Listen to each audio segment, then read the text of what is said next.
Hello, everyone.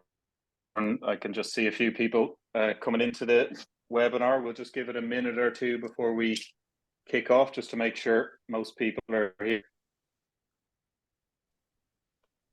Just bear with us for another minute or so. See the numbers steadily climbing, which is great. It's always lovely if people want to introduce themselves in the chat box. Might be some familiar faces in there, I'm guessing, coming in. Yeah, that'd be great. We'll just give it one more minute.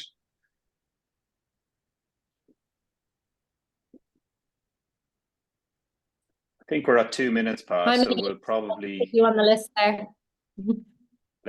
Let's kick off. I'm just going to do a quick intro, and then we will get into the webinar. So thank you everyone for joining us today. It's great to see it's great to see lots of attendees and lots of signups, which is brilliant. Obviously hopefully there's something interesting we can share with you.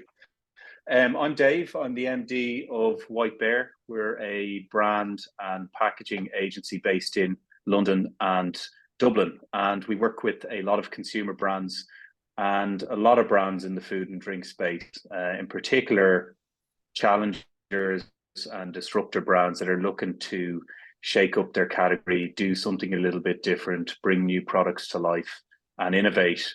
And that's why we thought today would be a really good opportunity to co-host an event with HRA Global, the research consultancy, and an opportunity for them to talk about some of the food trends they're seeing through their research, and for us to then provide the thread from research into what that potentially means for your brand and how your brand can adapt and take advantage of the ongoing and upcoming trends. So we have two speakers today. We have Hamish Renton, the MD of HRA, and his colleague Roz will introduce him much better than I, so I'll leave that to her in a minute. And then Kelly McKenzie, our founder and creative director, and she's going to talk after Hamish to sort of add some colour to some of the food trends. They'll both talk for about 20 minutes each, and then we'll finish with some competitions and Q&A. But I think I'll stop talking now, and I'll hand over to Roz to really get into it and introduce us to Hamish. So thanks again. Brilliant. Thanks, Dave. And good afternoon, everyone. So yes, I'm Roz Algar, work alongside Hamish at HRA. I'm the Client Services Director. So alongside White Bear today, we just wanted to really spend some time looking at both global trends as well as trends in the UK, how this will impact consumer behaviour, purchasing habits, and kind of what brands need to do to remain relevant, stay ahead of the competition. So as Dave said, a couple of speakers, 20 minutes each or so, and then plenty of time for Q&A at the end. So as I'm sure everyone's familiar with this structure now, there's a Q&A tab. Please click on that, ask your questions, and we'll get to as many as we can at the end. And if we don't answer your question, I think everyone who's on the call will probably do a kind of bit of a feedback and kind of cover the Q&A within that as well. So I'm not going to spend any more time because it's not about me. Quick about us. So HRA, hopefully some of you know of us, and if you don't, just really quickly. So we're food and drink specialists. We provide consultancy services to the food and drink industry. Over 25 years of knowledge, retail, food and drink, manufacturing. We're incredibly well networked through the whole kind of food supply chain, and so can kind of add value and insight and input at all stages of a kind of process. We provide expertise, holistic thinking, all the way through the value chain. As I said, we provide market research and consumer insight. We do strategic consultancy and commercial consultancy, supporting businesses really bring their products to market. And we've actually delivered for over 200 clients in over 20 countries. We truly are a kind of a global organization. A lot of kind of import work into the UK, so working with brands from around the world, and also helping brands from the UK export to the EU and beyond. And one other area from me, just which might be interesting, and it will come up at the end in terms of just an offer that we might have for people, is we actually run our own consumer insights panel as well, called the Taste Collective. Over 3,500 willing consumers at our fingertips, so we can run qual and quant projects with them really quickly and kind of get insights back very, very quickly. But enough about that. I'm going to hand over to Hamish now, who's going to do the meat of the journey here. Thank you, Roz. Just a note, Roz, sorry, someone in the questions just mentioned they couldn't see you on the screen. So let's just make sure we can see Hamish now. If everyone can see Hamish when you're speaking. Can everyone see Hamish? Yeah. I mean, I can. I can. I can. I guess Great. just So let us know in the Q&A if you can't. If you can't, Okay. let me know. Great. Well, look, good afternoon, everybody, and thank you for tuning in, whether you're watching this live or on catch up. I'm just going to start at the top with the global trends, because if you like, there's a process of winnowing that happens in food and drink, and you can't ignore, if you like, the planetary picture about what's happening. So let's start there, shall we? So the big three for me of all the trends, really, if you look at what's kind of the hottest trends and where, if you like, the energy of the global food and drink industry is in personalized nutrition, convenience, and if you like, a bubble of work around transparency and authenticity. So in personalized nutrition, this has gone from being a pipe dream, effectively, that futurists would have predicted this 10, 15 years ago, to being a reality today. You get bombarded, if you're on Instagram, with companies saying, I can create a vitamin pill or a stack of vitamins, minerals, nootropics just for you. You answer a short quiz, and then through the post will come 30 pills to you. So we already have personalized nutrition, and it's going now at scale. So effectively, food and drink experiences that are tailored to the individual. You might be lactose intolerant and a pescatarian with a preference for dark chocolate. That's very doable, and that's very deliverable by the global food industry now. And I think you look at how that's coming through and how that's flowing through onto the retail shelves and the outlets that we shop at. If you look at, say, meal kits, they're getting curated and they're being, put together to address that trend. Retailers have been at it for a while through loyalty schemes, shaping offerings, shaping discounts to tempt you to up your repertoire of ranges, to deepen the amount that you buy of a particular category, or increase the trip spend or the frequency that you purchase. But this is now getting mirrored, if you like, from the brand side. On-demand food delivery as well. I mean, that's another obvious way that you can deliver with a specific dietary need, and it can be delivered to you. And of course, food products have been tailored for a long time. You think about sort of nut-free, or you think about free from, and some of the other areas as well. So this is with us now, and this is being amped up and really going mainstream. I see this in almost every category at the moment. So that's personalized nutrition. Convenience is a meta trend. So I mean, I feel like I've been talking about this for 20 years, in the sense that we have busy lifestyles, we're busier than ever, we've got changing eating habits, we're on the go. We really want grab and go and portable snacks, and you can think about the way that you eat, so the environment, driving a car, for instance, or being on a train, are very different occasions in a way, in terms of what goes, how you consume, whether the eating occasion itself differs. So, again, if you think about kind of mobile ordering apps, and you think about, the evolution of the store format, hot, cold, different regimes of temperature, they all play into that. And then lastly, authenticity and transparency. There is this desire to know where stuff comes from, and that, that flows all the way through to sort of clean ingredient lists, or being able to snap a barcode and see which trawler in which ocean your fish is from. And also there's an expectation of ethical sourcing, but again, going sort of above those ethics as well is rewarded in many instances. So Hamish, I'm going to stop you for a second, because you're using my microphone. I think you're not being seen on the screen. Okay. So I'm going to pass over. Fine. Assume that's and then Hamish. So again, they're the three sort of meta trends, and then I think the other ones that we're a bit more familiar with is kind of plant-based and kind of alt protein. And I'm sort of mashing together vegan here with other kind of meat substitutes and other protein foods. I think you could make a case for adding, if you like, kind of lab-grown meats and other new protein sources in this bucket, but I shan't today. So really, that's about sustainability is where this came from, but it's also addressing a very important question of kind of how we feed the planet in that sense. So I think meat substitutes are in there. There's a big fundraise this week concluded in the mycelium space, so the mushroom space. Obviously, we've had kind of corn in that space and a sort of fermented mushroom space before, but there's other proteins out there that are really interesting. They're not necessarily here now, but soon they will be giving rice protein, soy protein a run for their money. So there's a lot of really interesting things in this space, and obviously we've had, if you like, a big bull run on vegan foods, a correction, and then likely to be an uptick again.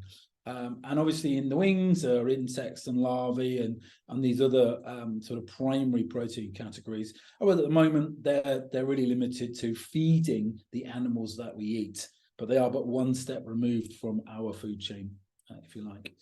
Health and wellness. I mean, we know this, that consumers are more health conscious. So how that's manifesting is fermentable foods, functional foods, natural ingredients, clearly a focus on the big macros of salt, sugar and fat. And really what I see as the poster child really of all of this is the gut biome. So, you know, postbiotics, prebiotics, very much of the moment, being able to get a platform of soft drinks like your kombuchas, and in the dairy space, sort of kefirs, and in the water-based space as well. So many things there as well. Also people looking to stack those fermented products with antioxidants and minerals and vitamins. And then lastly, sort of sustainability, really. So again, people are looking into brands to reduce their footprints, support fair trade, promote animal welfare. Whatever the manifestation of that, I think it's less about a particular certification, although there is a growing skepticism against greenwashing. So people are looking for solids and clear reasons to believe. So those certifications, I feel, are coming back into fashion. But that transparency and just being real and substantiating those claims in that space is really important.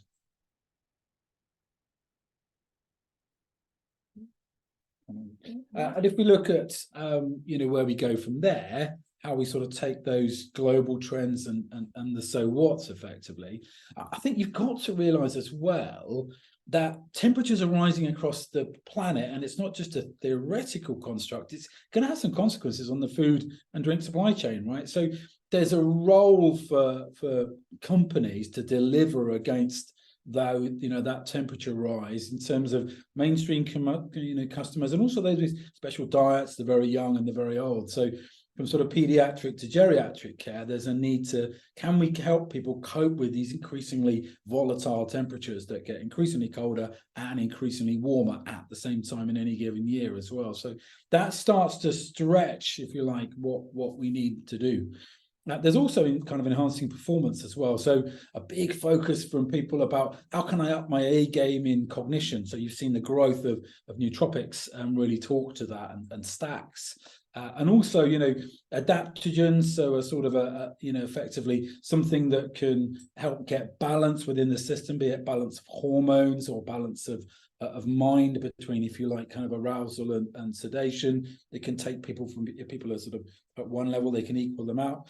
So this is really interesting, and these terms are being not thrown around just at conferences these days. They're being manifest on packs, back of pack, front of pack, and there's a lively if you like, kind of performance-orientated podcasts and YouTube and media that people are consuming, not just the fashionistas of the food and drink industry, but the early majority is starting to get on board. I think the other thing as well is kind of, and I've been a big fan of this for years, messaging made simple. Food can often make itself more complicated than it needs to be. But that language around health claims, because obviously it's a regulated area, so many messages front of pack. It's a hugely shouty environment, the modern shop. So I think to go against that, we're seeing a trend to brands being more minimalist. really laser focused about their points of difference or point of difference. And that sort of pared back approach is very refreshing. And we're seeing some really good cut through with brands doing that. So if we now jump from, if you like, the global level to the UK, I think the big one for me is permissible indulgence. It's been around for a while, but look at the data. I mean, even in the current cost of living crisis, with all the focus on sort of health and all these meta trends said, good old confectionery is still growing 14% year on year. And people are now saying they're snacking more in many cases than they were during the pandemic. So it's like, we like to snack, we find comfort, we find succor, we find pleasure, we find enjoyment, whether it's ourselves or with others, from indulgence. And then I think if you ask people what a sort of affordable luxury is, and you give them the whole gamut that they can, it can be anything, at top of the list tends to be food and drink, right? So steak and champagne and fish and chocolate and wine. These are all things that people define. And then nearly half of adults say, well, it's actually easier to justify it than it was when I was sort of stuck at home during a sort of lockdown, really. So, and over half people say, well, look, if I just want to feel better, eating an old school chocolate bar is a way to do that as well. So I think there's some really interesting things there as well. And then I think if we go into the, one of the hottest parts of UK at the moment is kind of protein and kind of gut health remain those key trends.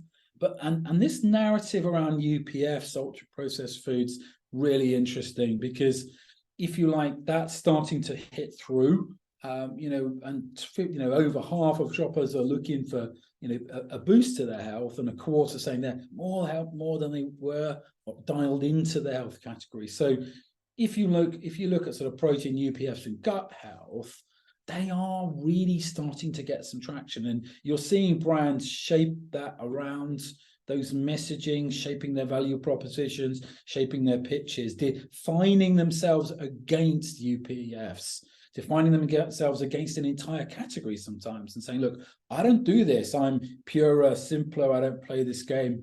And they want to put blue water between themselves and other competitors that they can paint as UPFs as well. So, look, the book on UPFs has changed the debate, whether you think it's fair or not.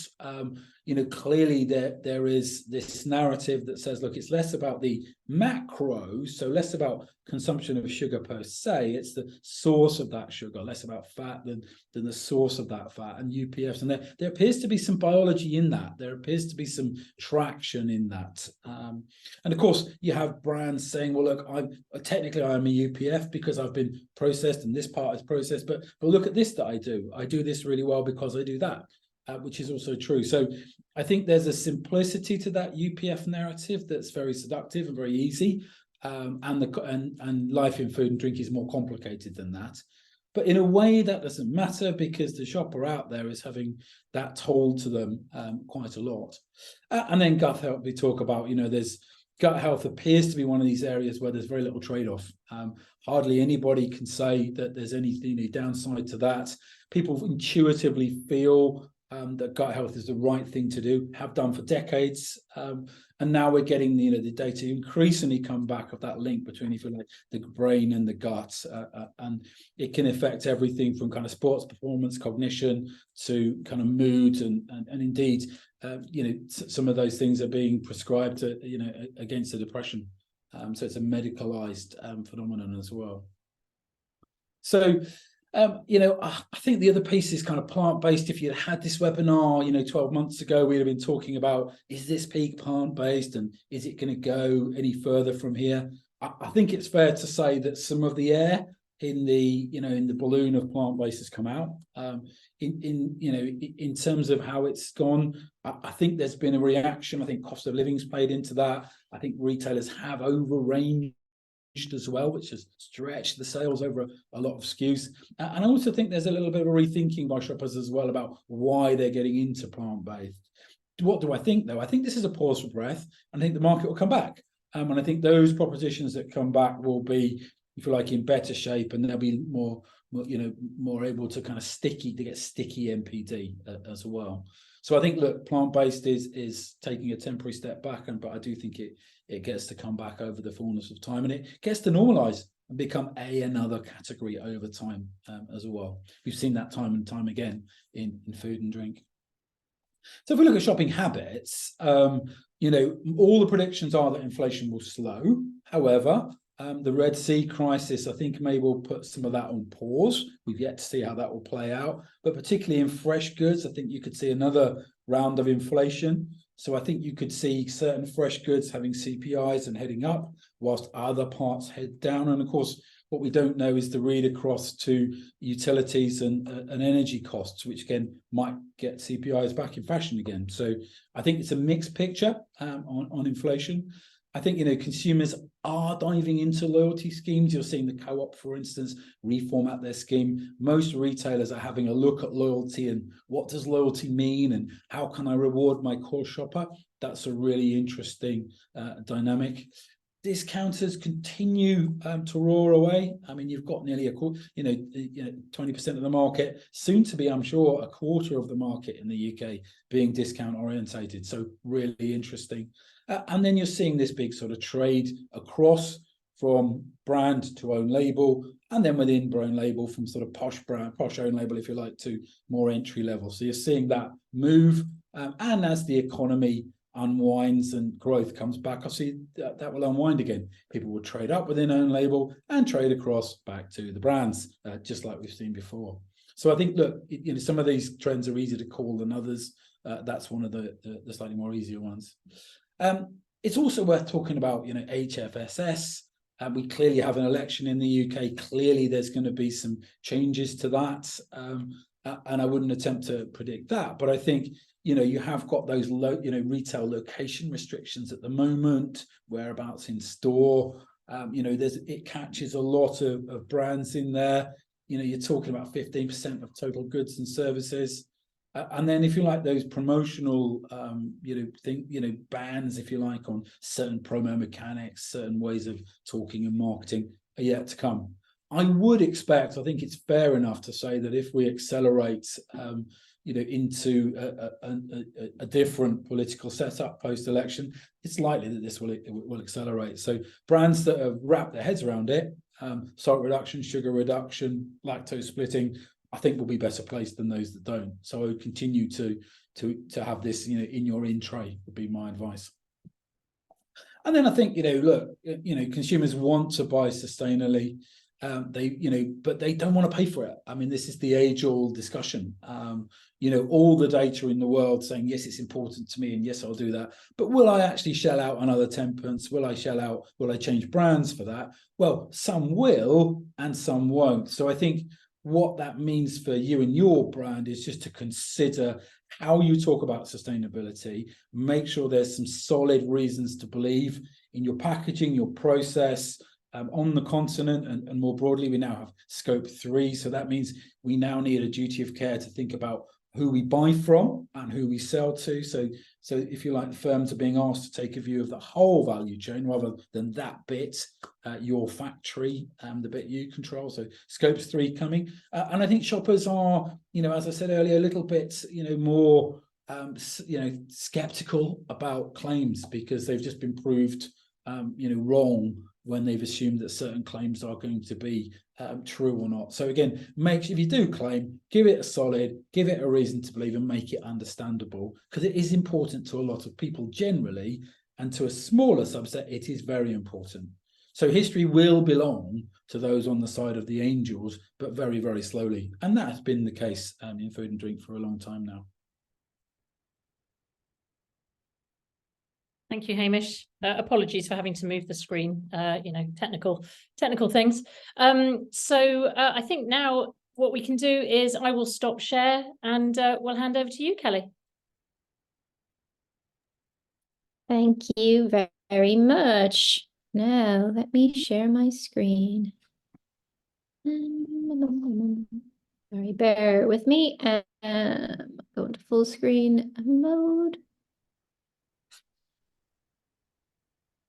I'm not surprised to hear snacking has gone up. I know it has for me, and I don't think I can blame that on COVID, but happy to hear I'm not on my own. Can everybody see my screen? Yeah. Yes. Yeah. Yeah, Hamish, brilliant. Excellent. Okay, brilliant. So that was super insightful. Thank you so much, Hamish, for sharing that with us. My part of this presentation is now we know the trends, we know where we're going in the future. How can we take this really valuable insight and knowledge and feed this into our brand and communicate effectively and efficiently? So what I'm going to walk you through now are my 5 top tips to maintaining red hot relevance. And I'm going to walk you through that step by step. So a little bit of context. I'm Kelly. I'm the founder and the creative director of White Bear. We obviously specialize in working with food and drink brands in the challenger sector, which is really everybody unless you are number one. So we love working with those challenger brands. We also love working with tired brands who need to maintain relevance. Perhaps their audience it isn't what it used to be. How can we make you relevant again? So that's something we're really passionate about. All of our thought process is built around the idea of the white bear phenomenon. And I'm going to explain this. Well, I might not need to explain it. Many of you might know it. But I'm going to tell you this quick story so you can understand our thinking and the process that we go through when we create brands. So there's this American psychologist called Daniel Wegner, and he had a theory that if you were asked not to think about something, all you could do was think about that one thing. He was a professor at Harvard, and with all of his subjects, he asked them, don't think about a white bear. What he found was that his volunteers could not go more than 20 seconds without thinking about that white bear once that seed had been planted. So with all of the brands that we create white bears for them. That one thing that has stick, that is memorable, and that you can't forget. And with I guess the premise of this talk, it's all going to be built around what is relevant with your brand that we can build a white bear idea around.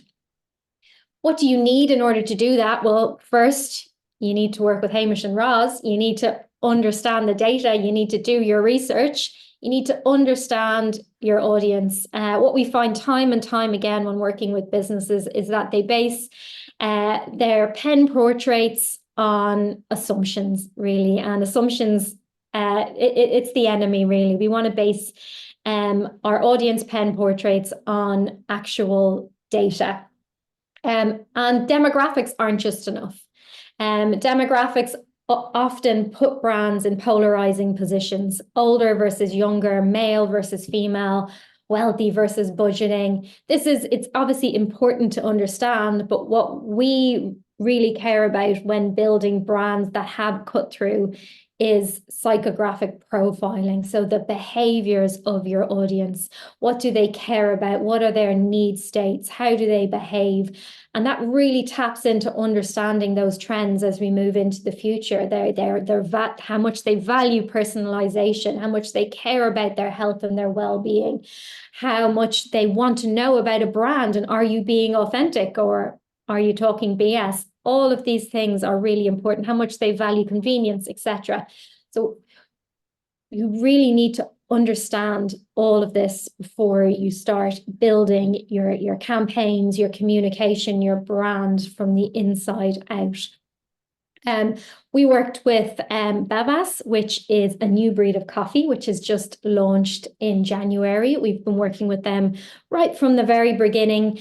And to give you an idea of the journey that we went on, it was about understanding the audience, understanding that these people, they're probably city livers, they are probably are young professionals.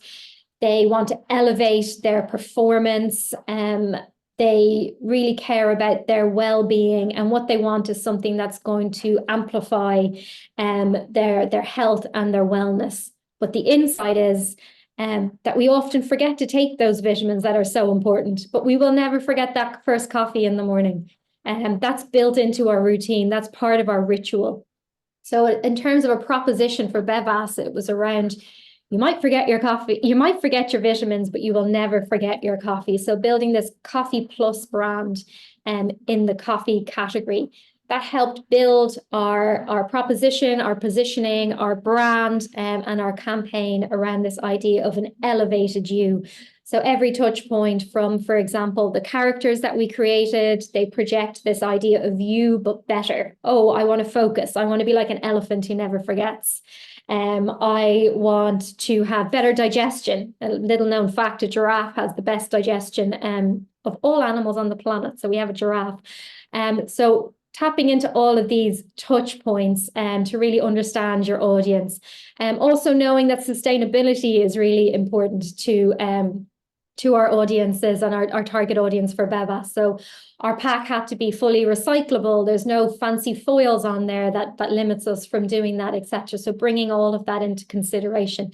Huel, another great example of a brand that understands its audience. These people value convenience. They value function over taste. So packaging is very functional. It's quite utility. It's black and white. It's not, they've moved towards doing some appetite appealing type stuff when we look at their noodles, etc. But their brand essentially is black and white Helvetica. It's function. It delivers something that the audience want to get quickly, conveniently, and they understand that audience need state, so much so that they've actually built a range of merch for the hooligans who want to wear the t-shirts and have the protein shakes walking down the street, so that they can meet like-minded people who know we had the same set of values. We value fairness, we value high protein, etc., etc. Really comes from a deep insight into their audience. Gorillas, another challenger brand at the minute, taps into understanding the urban dwellers' demand for groceries at speed. They built a campaign based off the data of the demand for certain products, but they did it in a provocative, irreverent way that speaks to this young urban audience. You should watch the ad. It's really clever, ending on a really great insight that the biggest thing that is ordered by gorillas is bananas. So really playful ad that's truly based off the need states of their audience. So first off, know your audience inside and out, not just the demographics, but the psychographics. Then once we know this, build this into your narrative from the get-go and live and breathe this. We obviously can't sell anything if we can't tell anything. So how do we wrap this proposition statement up in a compelling story that is going to engage? We know that people resonate more with emotion. They base decisions over emotion over the rational. So how do we make sure that we're tapping into this? Another trend is the alt milk sector. And we all know Oatly. Oatly came in and said, right, we're going to take on the dairy industry. We're going to make milk made for humans. We're going to try and pull people from buying dairy to buying plant-based. Obviously a huge trend. Their tone of voice was very down to earth and very straightforward. They're super challenger, maverick in the sector. However, falling down more recently on the authenticity bit as they get investment from, I think it was Blackstone, who actually support deforestation.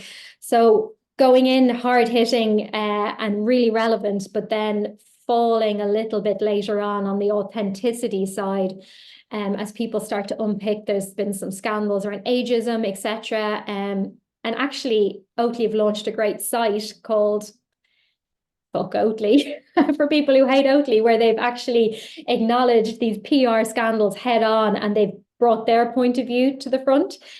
So a really interesting brand who's doing really relevant things. And then in comes Minor Figures, who goes, we don't care about being the hero.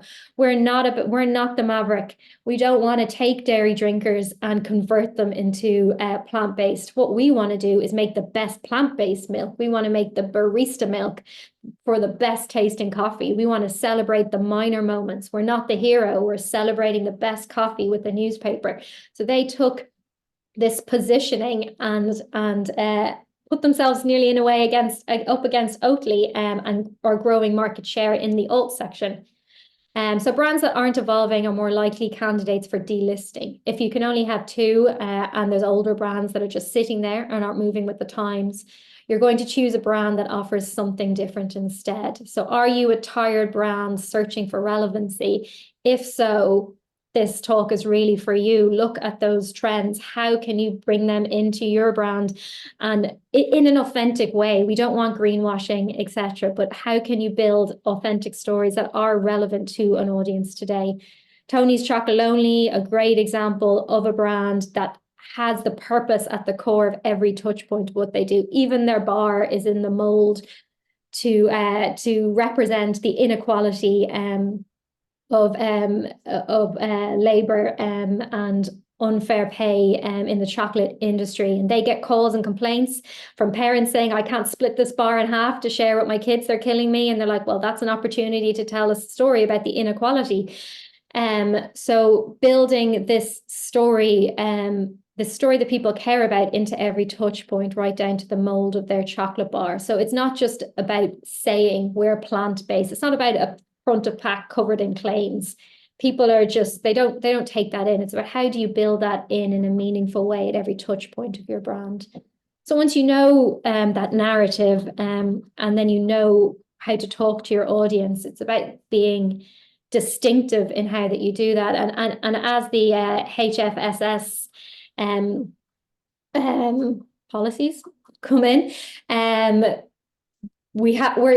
lot of brands don't have either the liberty of reformulating, or now they don't have the liberty of going on offer and that race to the bottom. So we need to build brand awareness through being distinctive, being front of mind, because we know the brands that get remembered are the ones that get bought the most. So building distinctive assets into your brand is absolutely critical, because we want to tap into the mental availability of our audience so that they remember you when they want to buy. Isle of Wight tomatoes, I think, are a really good example this year of a rebrand. They were originally called the Tomato Stall, and they were rebranded this year to really bring more provenance into their proposition. I mean, we all know, I think tomato sauce is quite a commodity product. It can be often bought on the cheapest is the best. So they noticed their point of difference is these tomatoes are grown in the Isle of Wight. They get more sunlight in the Isle of Wight than anywhere else in the UK. They get a different type of soil as well. So this tells a beautiful provenance story that gives us as a tomato brand a point of difference. So they renamed themselves the Isle of Wight tomatoes, which is a really lovely way of bringing provenance in when we know that people want to know more about authenticity and transparency. And that's a lovely way of doing that. Heinz, again, one of our cornerstones of distinctive brands, using their tombstone consistently across pack allows that instant recognizability, that's a word, and shelf shout when going to look for a product. And then owning a colour, again, it can be difficult to own a colour in general, but to own a colour in your sector isn't that difficult. I mean, we all know dairy milk's purple, they have trademarked that. And look at your sector and understand the colour coding, the semiotics of colours as well, and what those colours mean, how they make people feel, and how can you disrupt and be more memorable by using colour in order to stand out in your category. After building the distinctiveness into those brand assets, I often describe that as your brand is your castle, or your business is your castle, and your brand is the moat around your castle. It's the defensibility that prevents you from getting overshadowed by a competitor. So what are those defensible assets that you have? When you have those, then communication. And Hamish talked to the importance of simplicity on packaging. We're all just saturated with buzzwords and vegan this, vegetarian that, low in sugar this, gluten-free, etc. It's a sea of it, and a lot of brands use too much of it on the front. So they forget about their core brand building. They forget about what is our core message that we want to land, and they get into this competition. If I must say this because they're doing that, I can have all of these claims. Let's put them all on pack. Therefore, we must be doing everything right. And actually, nothing's going to cut through. It's that example I think Steve Jobs used where someone pitched an ad for Apple, and he asked one of his designers to stand up, and he threw a load of pieces of paper at them and they couldn't catch them all. And then he threw one and they got it. And it's like, that's the same with communication. What is the one idea? What is that one reasons to believe, that proposition that we want to get cut through with? I have a few examples in here for this. I think Branston Pickle is a great example of a brand that stayed relevant over 100 years. Packaging still staying quite traditional, but it very much recognized that its audience were aging. And how do we tap into a broader audience in a meaningful way? So they created this brilliant tone of voice and campaign assets around tapping into the nostalgia of Branston Pickle. So a dollop of childhood between two pieces of bread. So just tapping into that warm, fuzzy taste of home in a relevant way, or positioning them as the OG in the condiment aisle. So using a relevant tone of voice to a younger audience, but also very much establishing them as the first in the category. And then again, it's like, what do we want to be known for? We worked on this Copperberg campaign, and again, an observation. There was two interesting things about this. One was that it was to date, all the all the British campaigns were just rolled out in Ireland. At the time, the campaign that they were running with was The Outside Is Ours. And this was flowers in your hair, off to Glastonbury.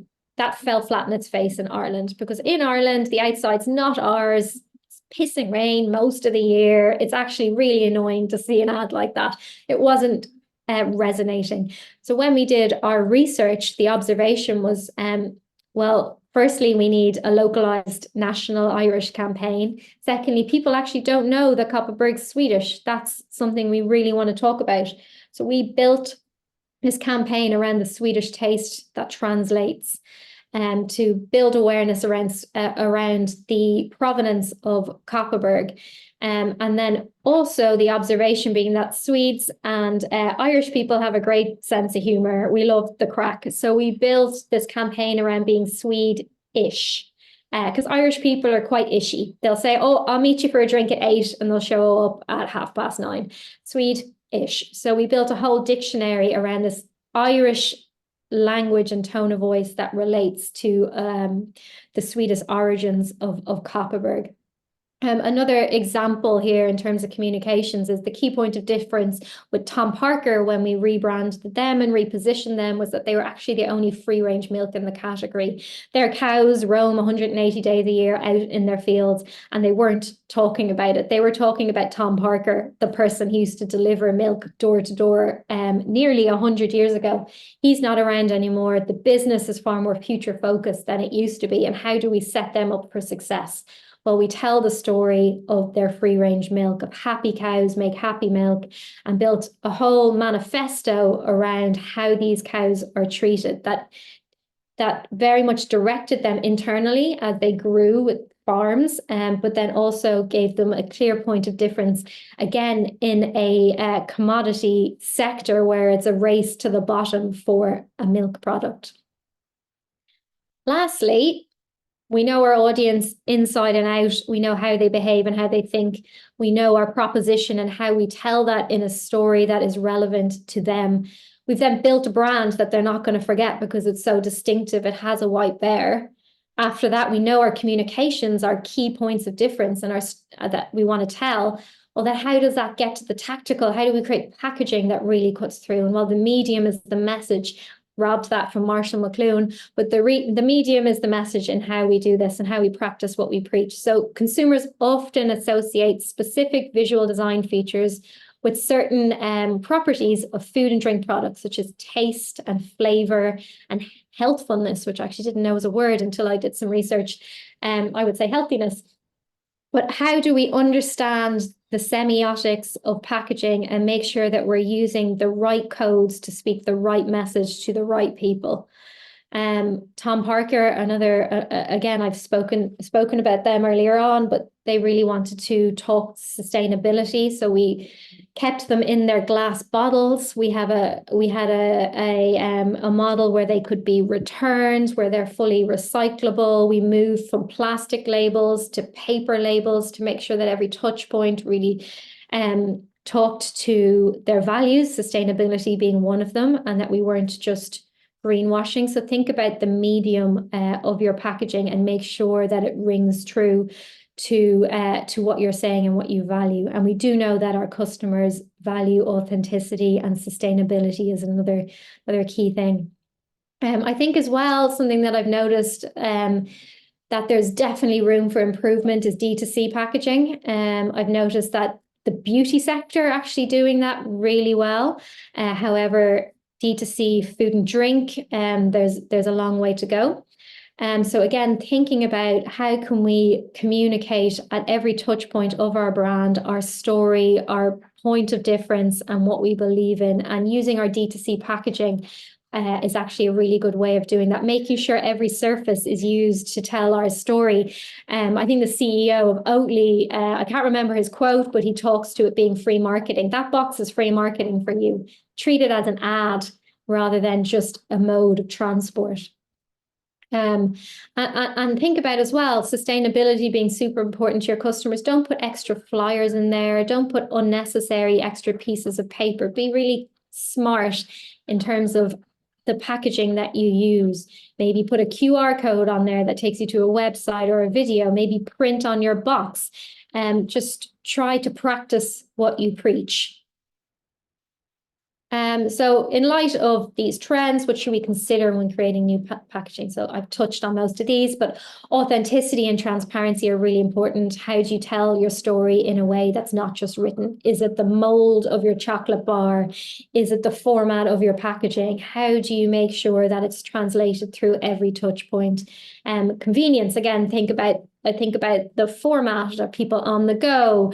I always think a brilliant example was when Pip and Nut moved from peanut butter in a tub to peanut butter in a sachet, because they understood the audience, these runners who wanted high protein on the go. But you're not going to take a tub of peanut butter, a spoon, and put them in your I was going to say in your fanny pack, Americans say, in your whatever that thing is you put around your waist when you go out for a run. So think about the format. Again, personalization is really important to our customers. So take every opportunity we can to make them feel heard and make them feel like you're speaking directly to them. Nutrition and wellness, consider the semiotics of packaging. If you are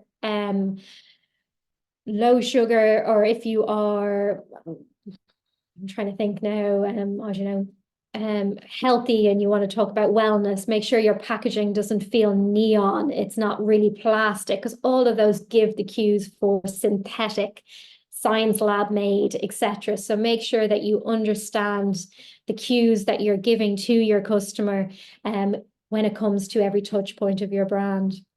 And lastly, sustainability. No excess packaging, no foils can't be recycled. Understand every touch point of that pack and make sure that it is true to your values of sustainability is one of those. So just to recap on those 5 tips, know your audience inside and out, not just the demographics. Know the proposition and the narrative, how to tell the story, build those distinctive assets that underpin that point of difference. When it comes to communication, simplicity is key. Know that key message and how to use it and when to use it. And lastly, when it gets to the packaging and you want shout on pack, make sure you understand the hierarchy of your messaging and that you consider the medium and the message as well. So I don't know how I'm doing for time there, but that's me essentially. And we have 2 offers that I'm going to walk you through here now, and Roz or Hamish, feel free to interject if I've missed anything here. But first one we're offering is a consulting power hour. So one-on-one advice 3 winners. I'm going to say the first 3 that email us and oh no, that fill out the type form. I'm wrong. And what you're going to get there is 30 minutes, 30 with myself, 30 with Hamish. Hour, let's talk insights. Let's talk about how we can make actionable and tangible differences to your business and your brand in those sessions. And yeah, that's for the first 3 winners. So type form, Dave, I believe, is going to pop that in is the chat still disabled, Dave, or we put that in the Q&A? It's in the chat. Everyone should be able to see it, and if not, there'll be an email going around shortly after with the link. Great. Roz, Hamish, anything to add to that one? That's good. Yeah, great. Great. And then the second one, Roz, I'm going to let you talk to this one. Yeah, or absolutely. Hamish. Yeah, no, thank you. I'll jump in quickly. So again, we just thought actually for the first 10 businesses who kind of messaged me, my email address is there at the bottom. We talked earlier about our consumer panel, the Taste Collective. So first few people to message me will give you 5 questions to ask our consumer panel. So anything you want to know about your product, your category, your competitors, just gain some insights which are going to help with all of that kind of building of your brand messaging. So again, just something for people to get involved with. Great. So that's the end of my presentation. So shall I stop sharing and we could do some questions? Yeah. Thank you both. That was fantastic. Hopefully the audience got some value from it, and in answer to 1 or 2 of the questions, the deck will be shared after the session. So that'll come out, and the recording also will be released in due course. We have a couple of quick questions. I'll cover probably the easiest or the quicker one. There's a question for Kelly. Kelly, do you have any workshops on branding? So if you want to take that, and then I have one for Hamish we'll go to afterwards. Yes, I do, anonymous attendee. Yes, we do a lot of workshops on branding.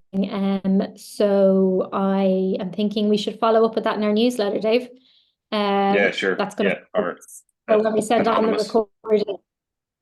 Yeah, well, if anonymous attendee wants to drop us a note, we can pick it up as well. It's probably better. Kelly at White Bear or Dave at whitebearstudio.com. Yes, I do a lot of those workshops and mentoring, so we'd love you to have you at one of those sessions. And then Anne B, Hamish, has a question for you about inflation versus health and wellness. And if consumers are trading down and shopping at more discounters, how then do health and wellness products, which are more expensive, fare? So that's from Anne B. Yeah, great question. I'm skeptical about these products, and I have to say I think sometimes there's supply chain issues with them. I mean, I wouldn't buy anything off Amazon, for instance, because I'm not sure necessarily what it says on the pack is what you get. Often you get a little bit of what they've last been making into capsules, and a lot of what you want to get. So I think price is an arbiter of quality. I think channel is an arbiter of quality as well. Not to say that the more expensive something is, the more efficacious it is. But as a general principle, a bit like in wine, for instance, it's more logical that a £10 bottle of wine would probably taste better than a £5, irrespective of the excise and the tax effect on that. And as we get the cost inflation coming through, I think you've got a couple of things playing out in health and wellness. You've got different formats. So you're seeing a lot of companies come out of the traditional sort of medicine jar with the screw cap in the kind of brown glass into kind of pouch, because obviously the cogs on a pouch is about 30% of what a glass jar is, plus you don't have the smash risk, plus it's more ergonomic, plus it's easier to send through the post. So you're kind of getting some format innovation. You're seeing more of a drift towards kind of whole powder, vitamins, nootropics, minerals, etc., where the consumer at home is then needs a spoon. You can buy these spoons that's 5 micrograms, 10 micrograms, etc. And if you need 10 mg of boron, well, it's just almost like a tiny spoon's worth, and you put it on your cereals, because obviously powders is cheaper than encapsulation. Encapsulation is a very labor-intensive purpose, takes a long time to do, prone to error. Sometimes there's a tiny amount of the active and a huge capsule. Some of these capsules are difficult to swallow. So again, I think there's innovation in the format, down to what's all kind of pouches, and then secondly to powders. Plus, I would encourage you to be skeptical of what's in it. And if you are a brand, evidence it. Show your CIA, show your provenance, show your certifications. Differentiate through your supply chain muscle with the shopper, because they're rightly skeptical, and there's a lot of snake oil in that general category.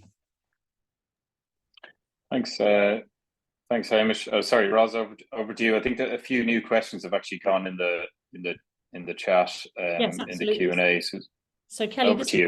Yeah, this one is for you, and this could be a challenge to answer in but 1 or 2 minutes.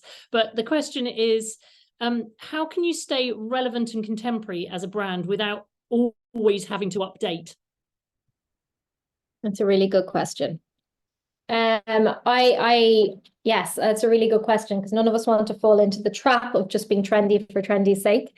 And you very much will get found out if you are just trying to tap into trends for the sake. I think what brands need to do is to start on the inside out. What am I about? What do I believe in? And how can I authentically then, as a brand, communicate that to a relevant audience? And I think it's that whole, there's a gap in the market, but is there a market in the gap? So obviously you don't want to be creating a brand that the people aren't interested in, or a product that people aren't going to buy. So I'm assuming that the brand that you're building needs to tap into some of these trends that are ongoing for not just a year at a time, but very much think about how can you come at it from a brand in an authentic way that is for longevity, not just for a meme that's going to go viral. It has to be something like, for example, with Tony's Chocolonely being a purposeful brand that's built around a mission. That's not going to change year to year. However, that is something that people care about at the moment. If that answers the question. Yeah, that's fantastic. And another one has just come in, which I think is another really interesting question. How important are founder stories, founder personal brands, and how does that fit? Yeah, let me dive into that one. I'm going to put you over. Sorry, one of my favorite coffee brands was Jimmy's, right? He was everywhere. Jimmy was the East End kind of coffee aficionado, ran the business with his sister, made a very nice coffee, I felt. Obviously, that brand has now moved into Britvic. How do I feel about Jimmy, the guy? He did a lot of sort of personal advertising. Now it's part of a hugely successful, fantastic FMCG organization. Well, I like the brand a little bit less, really. And I'm a little bit skeptical that the brand values and what made Jimmy special will be carried through. And I sort of suspect in sort of 10, 15 years, Jimmy's will be another brand. And we probably can't remember why it was called Jimmy's and why Jimmy, it existed. And this is the natural evolution of things. But I think that founder's story gives lift and rocket fuel to a brand in the early years. But as you reach maturity, it starts to sort of peter out because other factors, USPs, your differentiators, your value propositions, your reasons to believe have got to do the heavy lifting. It can't be about one person and a wonderful backstory.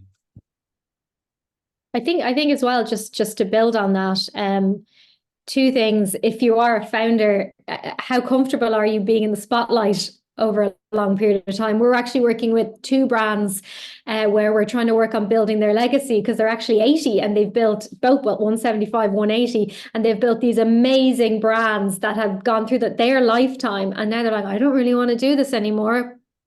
And the brand's values are built on me. So how do we build that legacy moving forward? So I think it's worth thinking about, if you want to maybe exit or you don't want to be the face, how capable are you of managing that when that transfer happens? Because just like Hamish said, you do kind of lose that warm and fuzzy when you hear them getting acquired. A bit like how I felt when, I guess, Coke bought Innocent. They had such I know that wasn't all about the founders, but their personality felt so down to earth that then and natural, and says what they do on the tin, that then when they got bought, you're a bit like, ooh, I don't know if they still represent what they originally believed in. Great. Well, thank you, guys. I think we're out of time. Some really great questions there, and I think there's a few we didn't get around to. So anyone that wants to continue the discussion, please reach out to any of us. We'll send out some contact details afterwards, as well as the recording, the deck, the links for the competition. So look, hopefully you enjoyed it, and thank you all for being here. Really appreciate it. And thank you to the two speakers, Kelly and Hamish. Yeah, super. Thanks, guys. See you soon. Cheers, Thanks guys. a million. Thanks. Bye. Bye.